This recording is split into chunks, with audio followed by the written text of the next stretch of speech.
ಸರ್ವೇ ರೋಗ ಮಂದಾಗ್ನು ಅಂದ್ರೆ ನಮ್ಮ ಜೀರ್ಣಶಕ್ತಿ ಕುಂದಿದ್ರೆ ಅನೇಕ ಕಾಯಿಲೆಗಳು ಬರುತ್ತೆ.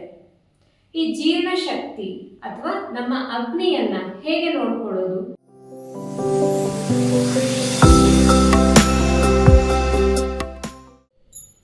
ಎಲ್ಲರಿಗೂ ನಮಸ್ಕಾರ. ಉತ್ತಮ ಆರೋಗ್ಯ ಬೇಕಾದಲ್ಲಿ ನಾವು ನಮ್ಮ ಜೀರ್ಣ ಪ್ರಕ್ರಿಯೆನ ಬಹಳ ಚೆನ್ನಾಗಿ ನೋಡ್ಕೊಳ್ಬೇಕು. ಯಾಕೆ ಅಂದ್ರೆ ಸರ್ವೇ ರೋಗ ಮಂದಾಗ್ನು ಅಂದ್ರೆ ನಮ್ಮ ಜೀರ್ಣಶಕ್ತಿ ಕುಂದಿದ್ರೆ ಅನೇಕ ಕಾಯಿಲೆಗಳು ಬರುತ್ತೆ. ಈ ಜೀರ್ಣಶಕ್ತಿ ಅಥವಾ ನಮ್ಮ ಅಗ್ನಿಯನ್ನ ಹೇಗೆ ನೋಡ್ಕೊಳ್ಳೋದು? ಇದು ಬಹಳ ಸುಲಭ.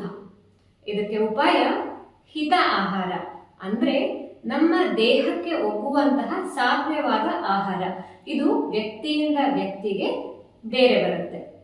ಹಾಗೆ ಮಿತವಾದ ಆಹಾರ, ರುಚಿ ತುಂಬಾ ಚೆನ್ನಾಗಿದೆ ಅಥವಾ ಯಥೇಚ್ಛವಾಗಿದೆ ಅಂತ ಮಿತಿ ತಪ್ಪಿ ತಿನ್ನದಿರ ಒಂದು ಲಿಮಿಟ್ ಅಲ್ಲಿ ಊಟವನ್ನ ಮಾಡುವಂಥದ್ದು.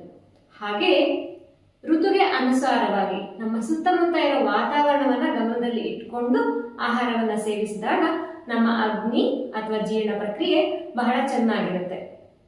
ಇದು ಚೆನ್ನಾಗಿ ಇದ್ದಾಗ ನಮ್ಮ ಆರೋಗ್ಯ ಕೂಡ ಉತ್ತಮವಾಗಿ ಇರುತ್ತೆ.